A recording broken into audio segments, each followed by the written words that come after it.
That's fine. So when you heard, what was your opinion of Wayne's response? That was horrible. It was horrible. It was trash. It wasn't good. Yeah, it wasn't good. You know, man, I look at all of that as and all of that energy as still showing the effects of what it is that I've done. Wayne. Well, you tweeted about it, said, all y'all acting like y'all cool with how they playing it for the Super Bowl, shaking my head. The most cultural city in the USA, New Orleans, to smack in the face to every hip-hop legend from Louisiana, Master P, Birdman. This shows they never wanted y'all to kick in the door in the first place because they still trying to lock it. Things in the rap industry have reached a whole new level of chaos. There are claims that Lil Wayne paid $1 million to shut down Kendrick Lamar, and to make it happen, he even hired a hitman. Let's examine this shocking accusation and see what's really happening behind the scenes. The drama is intense, and if you thought rap feuds were just about bars, think again. A snub at the Super Bowl starts the flames. For Kendrick Lamar's fans, it all began in September when the now famous Super Bowl halftime show controversy revealed that he will be the main attraction at the 2025 Super Bowl in New Orleans. For Lil Wayne's fans, it was a devastating blow, even if this victory was a huge celebration of his artistry on one of the largest platforms in the world, given his renowned influence on hip-hop and the Big Easy's cultural identity. Many people felt that Wayne should have been honored to play in his hometown of New Orleans. I'm going to say thank you to everyone out there, to every voice, every opinion, every care, every love, and every support, because your words have empowered me and encouraged me to attempt to fall back. In a heartbreaking and unfiltered Instagram video, Wayne expressed his dissatisfaction. I felt that the stage and platform in my hometown were the best, and his remarks resonated deeply with his followers.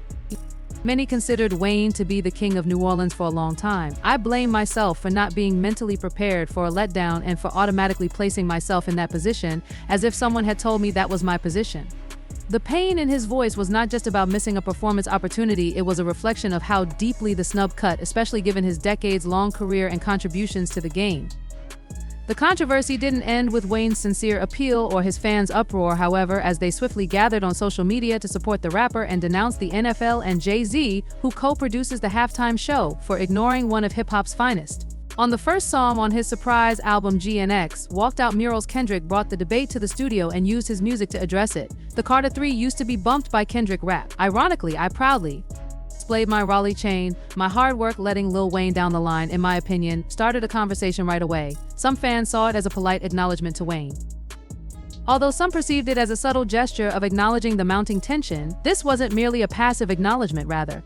Kendrick was incorporating the Super Bowl snub into his story to reflect on how success frequently causes a gulf to form between legends and the next generation. His mysterious remark on X that said, "Let this giant sleep, I beg you all, but I shall destroy if disturbed," appeared to be seen as an insult by Wayne, and it only served to fan the flames. Just when you thought the situation couldn't get much messier, Pusha T decided to join the discussion. Pusha has never held back, particularly when it comes to Lil Wayne. In a recent interview, he alluded to some significant behind-the-scenes actions, alleging that Wayne attempted to use a $1 million payment to quiet Kendrick bounty. Although Pusha has previously targeted Wayne, his most recent accusation has shocked the industry, according to Pusha. I didn't like it for that kind of record, but it wasn't that, and I didn't feel like, in all honesty, man, I haven't said anything about it because I never thought it was good enough to respond to. Although there is no concrete evidence of a hitman's involvement, Wayne may have gone to extreme lengths due to his annoyance with the Super Bowl rejection and Kendrick's lyrics. Let's not forget that Pusha T and Lil Wayne's feud is nothing new. It's a narrative that has been simmering for decades. Pusha's assertions have significantly rekindled their long-standing conflict. Their problems began in the early 2000s when it was believed that Wayne and Birdman neglected to compensate Pharrell for creating the story of that boy's fate. This was not a minor mistake, rather, it paved the way for a savage competition. When Lil Wayne chose to rock the Billionaire Boys Club BBC gear in his Hustler music video, despite being told not to, Clips felt that Wayne was biting their signature style. Clips didn't hold back and dropped the diss track Mr. Me Too, taking direct aim at Wayne for copying their drip. Fans quickly picked up on the shade, and Fell, who had worked with Clips, was understandably frustrated. Naturally, Wayne wasn't going to overlook that, so he retaliated with his own jabs, rejecting videos and asserting that he made brands like BBC and Bape popular in the streets. However, Pusha T wasn't intimidated. The feud cooled off intermittently over the years but resurfaced whenever the chance arose. When Pusha T turned his attention to Wayne's protege Jake in 2011, their beef reached its zenith in 2018 when Pusha T revealed the story of Adidin in a damning diss track, accusing Drake of hiding a secret child. The revelation stunned the world and elevated their rivalry to a whole new level. I'm coming for it, but I don't care what they forget, I'm just being completely honest. Pusha's decision to support Kendrick in this latest drama wasn't particularly surprising because the two of them have a mutual dislike for Drake and have no qualms about making fun of him or his supporters. Pusha didn't just call Drake out, he completely dismantled him with surgical precision, making it one of the most talked about diss tracks in hip-hop history. On his podcast, Joe Budden reveals that Wayne had attempted to call Kendrick to clear the air after hearing GNX, but Kendrick, being Kendrick, didn't answer. Budden explained that this was a clear message from Kendrick, saying that if I'm calling you rapper to rapper and you don't answer, that's a sign you got until I step in the booth to hit me back. According to Budden, Wayne didn't wait around. Instead, he rushed directly to the studio and vented his annoyance by creating what is allegedly a diss track directed at Kendrick. Although that seems fine so far, Budden warned that this wasn't simply Wayne venting but was also getting ready to respond strongly, which may escalate their tensions. The last song we performed, well, it was Hard Part 6, but it wasn't exactly timely. The performance came in a bit late, but that wasn't the only significant revelation. According to Budden, Lil Wayne's efforts to contact Kendrick Lamar weren't just about clearing the air or making peace. There was a deeper message he intended to send, especially considering the context of recent events. The most glaring of these was the snub Wayne received during the Super Bowl, which was a blow to his pride. On top of that, the power of Kendrick's lyrics, which often carry weight and challenge the norms, only added fuel to the fire. Budden provided some valuable insight into Wayne's mindset, especially when he feels slighted. As he pointed out, Wayne is not someone who takes perceived disrespect lightly. In fact, he is known for being fiercely protective of his reputation and quick to retaliate when he feels disrespected. This context makes the situation even more intense, and fans have been left wondering what Wayne might do next. The atmosphere surrounding the feud is charged with anticipation, as it seems that a major escalation could be on the horizon. However, there's more to this than just a simple back and forth. Budden emphasized that Kendrick's silence wasn't just a matter of indifference. Instead, it was a deliberate statement. Kendrick, known for his calculated approach, seemed to be sending a message of his own by refusing to engage with Wayne. This silence became a point of contention and further solidified the tension between the two artists.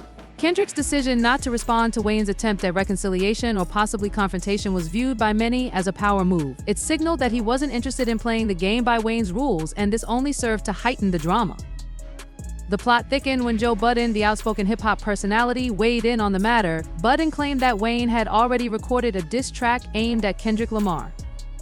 According to Budden, after the release of G's latest project, Wayne made several attempts to reach Kendrick, but Kendrick, as is often the case, didn't pick up the phone. Frustrated by this lack of response, Wayne allegedly took matters into his own hands and headed straight to the studio. The result? A diss track, or at least the preparation for one, was supposedly in the works. This backstage drama adds another layer of intrigue to an already volatile situation. Fans and industry insiders alike are speculating about what Wayne's next move might be. If the rumors are true and he has in fact recorded a diss track, the feud between him and Kendrick could escalate to a whole new level. The tension between the two has been building for some time now, and this could very well mark the beginning of a new chapter in their rivalry. The stage seems set for something big to happen, and both artists have shown no signs of backing down.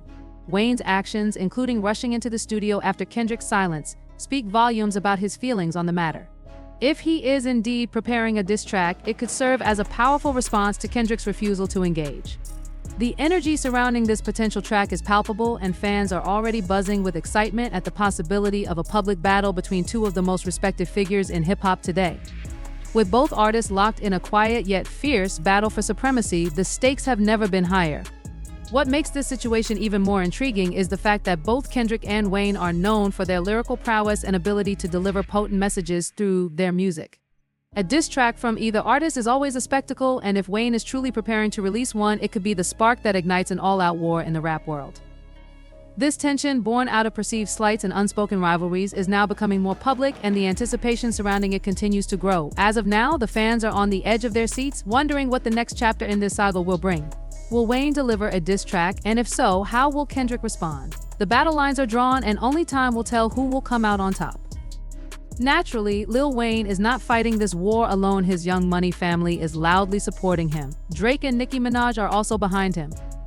Jay-Z, who helped choose Kendrick Lamar as the main act for the 2025 Super Bowl halftime performance in New Orleans, is the subject of Nicki Minaj and Birdman's scathing criticism of the industry for what they see to be a flagrant disregard for Wayne's legacy. Wayne's hometown Nicki Minaj is always the vocalist. Defender posted a harsh criticism of Jay-Z in the NFL on social media, writing, "Your hatred for Birdman, you're punishing Lil Wayne because of Drake and Nicki." She continued her angry tirade with Lil Wayne, the GOAT. Nicki emphasized Wayne's unparalleled accomplishments in hip-hop, stressing how he had altered the game and influenced a generation of musicians, and accused Jay of denying Wayne his due moment out of ego and spite. Nicki has been vocal about the disparity she perceives within the music industry, particularly when it comes to the treatment of its most influential figures. One of the major issues she highlighted was the unequal treatment faced by some industry titans. Specifically, Nicki drew attention to the way Lil Wayne was sidelined during Eminem's performance at the 2022 Super Bowl. According to Nicki, she found it troubling that Eminem refused to allow 50 Cent, a prominent figure in hip-hop, to join him on stage. She saw this as a blatant example of ego-driven decision-making with no real justification behind it, especially when it comes to giving a young black man the recognition he deserves in the music world. Her criticism was sharp, refusing to give a young black man what he deserves in this game for no other reason than your ego, Nicki remarked, suggesting that such actions speak volumes about the dynamics at play in the music industry. This incident became a flashpoint for Nicki, as she was deeply disturbed by what she saw as a lack of respect for black talent and culture. The refusal to include 50 Cent, a pivotal figure in the genre, was a symbolic act that, in Nicki's view, illustrated a deeper issue of power and control. She didn't mince words, pointing out how the decision seemed to favor a certain image over the advancement of black artists. To Nicki, this was more than just a snub, it was an overt expression of industry politics that left those who had truly contributed to the genre out in the cold. Nicki's criticisms didn't stop there. She went on to challenge the controversial partnership between Jay-Z and the NFL, which had sparked plenty of debates in recent years. Nicki made it clear that she felt Jay-Z's business relationship with the NFL might have had a hand in shaping Kendrick Lamar's decision to perform at the Super Bowl. With her usual no-holds-barred approach, Nicki commented on the disparity between the actions of certain artists within the industry. She used the example of the kneeling protest initiated by former NFL player Colin Kaepernick, contrasting it with Jay-Z's choice to partner with the NFL. In her words, "One ninja took a knee and the other ninja took the bag. He's going to get you ninjas in line every effing time."